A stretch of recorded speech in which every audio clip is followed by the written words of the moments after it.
Well, it's a Sunday and I'm up Trefan. It's a mountain in Snowdonia, North Wales. We've had a bit of a tough time lately with lockdown. A lot of people, if they've not been fortunate enough to be able to work, they've been at home a lot. It's been a tough old time. And I've written articles and a few things on the OR forum about men and testosterone, and it's not to create any divide between men and women, but it is a bit of an issue, the testosterone crisis as some people call it.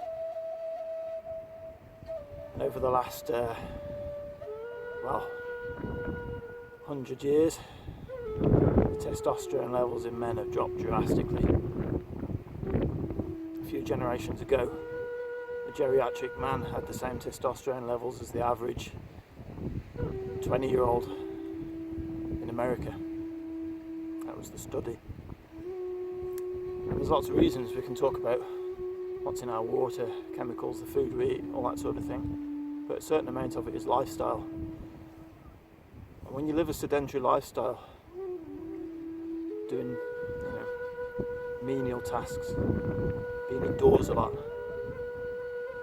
it really messes up with your hormones. And I felt this myself, because although I've been out at work,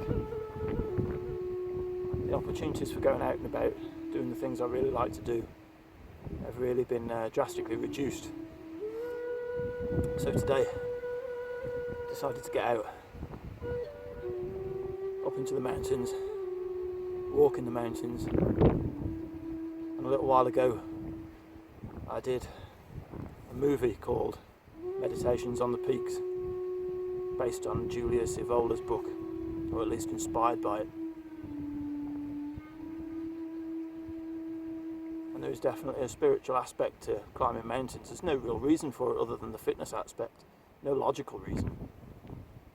But it's in our nature, our Aryan nature, our Northern European nature to conquer, go out, explore. And when you couple that with the issues we're facing on hormones and how we feel generally throughout the day, depression is way higher than it should be.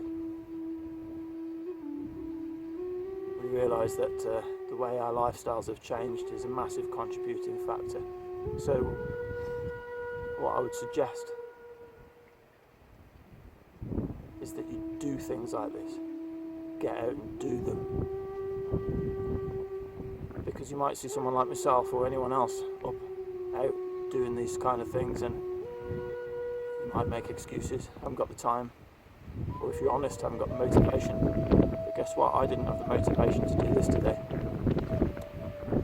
I had to leave my wife, the children, left the children because it's a very windy day today. A bit dangerous up Trefan, to be honest, today, but it's another story. But I didn't have the motivation to do this morning. I didn't have the motivation yesterday, but I packed my bag anyway. I didn't have the motivation yesterday while I was eating my tea, but when I finished my tea, I pulled out the map and marked my route. This morning I woke up at 10 to 5. And I didn't want to get up at 10 to 5, but I did it anyway. Packed my bag anyway, ate my breakfast anyway, got in the car anyway, did it anyway. When I was nearing the summit of Trefan, the wind was that strong I nearly turned back. In fact, I did. I turned around and started to come back down. It's a tricky climb. Use your hands. It's not full bore mountaineering, but it's tough. And I started to come down. I started to think, hey, if I fell, hurt myself, all those thoughts came in, and then something inside me just changed and I stopped. I said, no. no. And I turned around, found that route, went up to the top, did it. And now I feel good. It's not the kind of high that you might get from smoking a cigarette or drinking whiskey, but there's an inner strength that comes from it. It's similar to going in the weights room, but it lasts longer. The weather's closing in a little, the wind's picking up again, so I'm going. What a sail.